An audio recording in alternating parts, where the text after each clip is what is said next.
ഓം ശ്രീ ഗണേശ ശാരദാ ഗുരുഭ്യോ നമഃ. ഓം ശ്രീ നാരായണ പരമഗുരവേ നമഃ. നമ്മുടെ ഇന്നത്തെ സത്സംഗ് വേദിയിലെ എല്ലാ സുഹൃത്തുക്കൾക്കും നമസ്കാരം. നമുക്കിന്ന് ശ്രീ നാരായണ ഗുരുദേവന്റെ ആത്മോപദേശ ശതകം എന്ന ദാർശനിക കൃതിയിലെ 87ാമത് ശ്ലോകമാണ് പരിചയപ്പെടേണ്ടത്. ശ്ലോകം ഒന്ന് വായിക്കാം. തനിയെ ഇതൊക്കെയുമുണ്ട്, തമ്മിലോരോ ഇനം ഇതരങ്ങളിലില്ല ഇപ്രകാരം. തനു മുതലായത് സത്തുമല്ല, ഓർത്താൽ അനൃതവുമല്ലതവാച്യമായിടുന്നു. തനിയെ ഇതൊക്കെയുമുണ്ട്, തമ്മിൽ ഒരു ഇനം ഇതരങ്ങളിലില്ല ഇപ്രകാരം. തനു മുതലായത് സത്വമല്ല, ഓർത്താൽ അനൃതവുമല്ല, അത് അവാച്യമായിരുന്നു. ഓരോന്നായി എടുത്താൽ ഇവയൊക്കെ ഉള്ളതു തന്നെ. എന്നാൽ അന്യോന്യം ഒരിനം മറ്റൊരിനത്തിൽ കലർന്നിരിക്കുന്നില്ല. ഇങ്ങനെ നോക്കുമ്പോൾ ശരീരാദികൾ സത്തല്ല, എന്നാൽ അസത്യവുമല്ല, അത് അവാച്യമായ അനുഭവമായി തീരുന്നു. ഇതാണ് ഈ ശ്ലോകത്തിൻ്റെ ഒരു സംക്ഷിപ്ത രൂപം. ഇതിനെ നന്നായി മനസ്സിലാക്കാൻ നമുക്കിതിനെ വിശദമായി പഠിക്കാം. ഗുരു കഴിഞ്ഞ 3 ശ്ലോകത്തിലൂടെ പ്രപഞ്ചത്തിൻ്റെ അവാസ്തവികത ബോധ്യപ്പെടുത്താൻ ശ്രമിക്കുകയാണ്. നമുക്കിത് മനസ്സിലാവുന്നില്ല. ഗുരു നമുക്ക് മനസ്സിലാവുന്ന തരത്തിൽ ഓരോ ശ്ലോകത്തിലൂടെ അതിൻ്റെ വ്യക്തത വെളിപ്പെടുത്തുകയാണ്. തനിയെ ഇതൊക്കെയുണ്ട്. പ്രപഞ്ചത്തിലെ മനുഷ്യൻ എന്ന ഒരു ജന്തുവിനെ എടുക്കാം. മനുഷ്യൻ്റെ ശരീരഘടന എല്ലാവർക്കും ഒന്നു തന്നെ. ഇങ്ങനെ വേറൊരു ജീവിയില്ല. മറ്റു ജീവികളിൽ നിന്ന് വ്യത്യസ്തമാക്കുന്ന ശരീരഘടന മനുഷ്യനുണ്ട്. 2 കാലിൽ നടക്കുന്ന 2 കൈകളുള്ള പ്രത്യേക ശരീരഘടന മനുഷ്യനുണ്ട്. മനുഷ്യനിൽ 3 തരമുണ്ട്: പുരുഷൻ, സ്ത്രീ, നപുംസകം.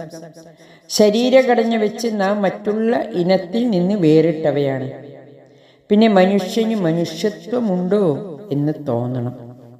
മനുഷ്യത്വ ഗുണമാണ് മനുഷ്യന് വേണ്ടത്. തമ്മിലോരോ ഇനം ഇതരങ്ങളിലില്ല ഇപ്രകാരം. ഈ ഇനങ്ങൾ, പ്രപഞ്ചത്തിലെ പല ഇനങ്ങളുമുണ്ട്. ഈ ഇനങ്ങൾ മറ്റൊരിനത്തിലില്ല. മനുഷ്യനിൽ പട്ടിയുടെ ഘടനയില്ല, പട്ടിയിൽ പൂച്ചയുടെ ഘടനയില്ല. എല്ലാം വേറെ വേറെ ഇനമാണ്.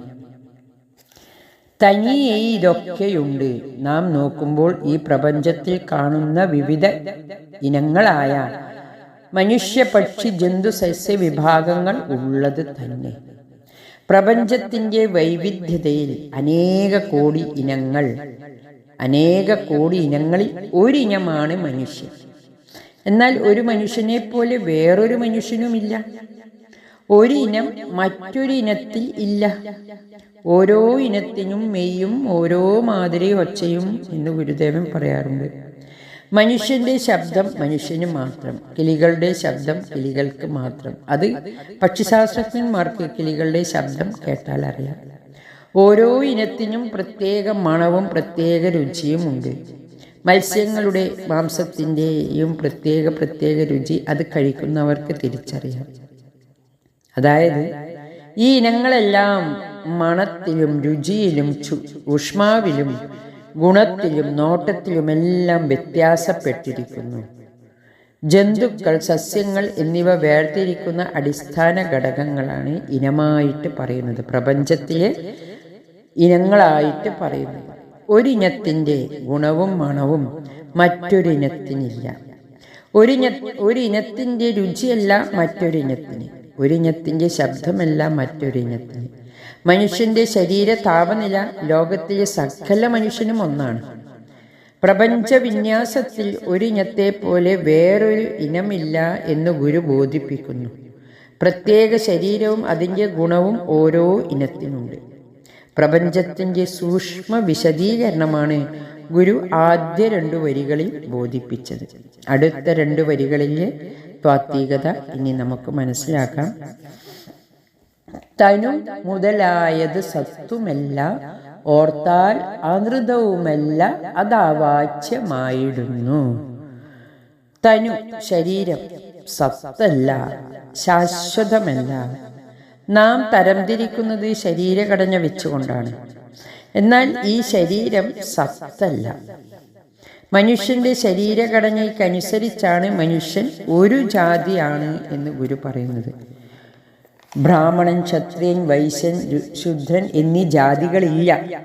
മനുഷ്യന് ഒരു ഒറ്റ ജാതിയേ ഉള്ളൂ, മനുഷ്യജാതി. ശരീരം സത്തല്ല, ഓർത്താൽ അനൃതവുമല്ല, നോക്കുമ്പോൾ അസത്യവുമല്ല. ശരീരം ഇല്ലാത്തതാണ് എന്ന് പറയാൻ പറ്റില്ല.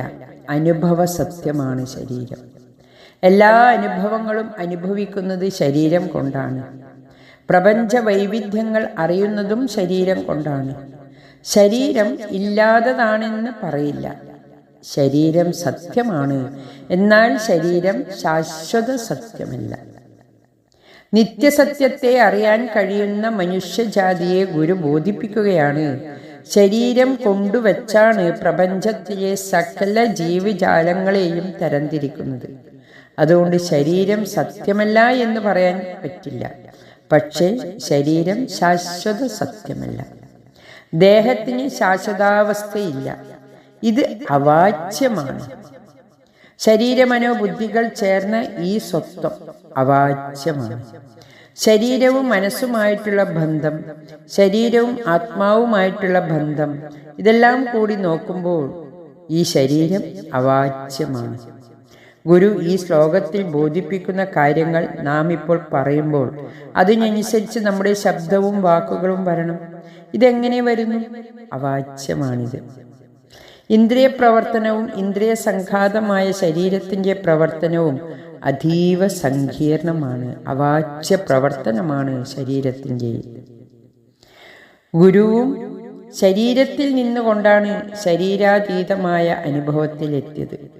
പ്രപഞ്ചാതീതമായ ആ സത്യത്തിലേക്ക്, ആ അറിവിലേക്ക് എത്തണമെങ്കിൽ അറിവ് വഹിക്കുന്ന ശരീരം അനിവാര്യമാണ്. ദൈവത്തിന് പ്രവർത്തിക്കണമെങ്കിൽ ശരീരം വേണം. ദൈവത്തിന് ശരീരമില്ല. ശരീരമില്ലാതെ ദൈവത്തിന് പ്രവർത്തിക്കാനാവില്ല.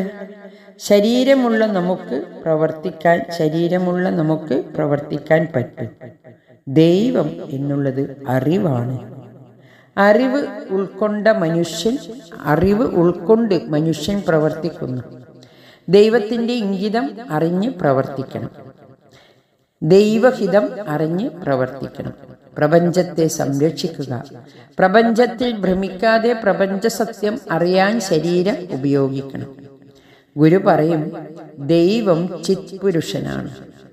കണ്ണില്ലാതെ കാണുന്നു, ത്വക്കില്ലാതെ സ്പർശിക്കുന്നു, കാതില്ലാതെ കേൾക്കുന്നു. ഇങ്ങനെ ഇന്ദ്രിയങ്ങളില്ലാത്ത അറിവ്, അതാണ് ഗുരു പറയുന്നത്. അറിവാണ് ഈശ്വരൻ. നാം അറിവ് നേടുന്നതനുസരിച്ച് ദൈവം നമ്മിലേക്ക് കടന്നു വരുന്നു. നമ്മളിൽ ഇഴുകിച്ചേർന്നിരിക്കുന്ന അറിവാണ് ഈശ്വരൻ. ആ അറിവ് നമ്മളിൽ ഉള്ളതുകൊണ്ടാണ് പ്രവർത്തിക്കാൻ സാധിക്കുന്നത്. ശരീരം ഉള്ളപ്പോൾ മാത്രമേ നമുക്ക് ദൈവഹിതം നടപ്പിലാക്കാൻ സാധിക്കൂ. സകല പ്രാണികളുടെയും നിലനിൽപ്പാണ് ദൈവഹിതം. എല്ലാ ജീവജാലങ്ങളെയും ഒന്നുപോലെ കണ്ട് അവരുടെ നിലനിൽപ്പിനാവശ്യമായതൊക്കെ ചിന്തിച്ച് പ്രവർത്തിക്കുന്നതാണ് ദൈവഹിതം. അറിവായ ദൈവം ഈ ശരീരത്തിലൂടെ പ്രവർത്തിക്കുന്നു. അതിനാൽ ശരീരം അവാച്യമാണ്. ഈ അറിവ് നമുക്ക് ബോധ്യപ്പെടാൻ എല്ലാവർക്കും ഗുരുകൃപ ഉണ്ടാവട്ടെ. ഹരി ഓം നമഃ ശിവായ.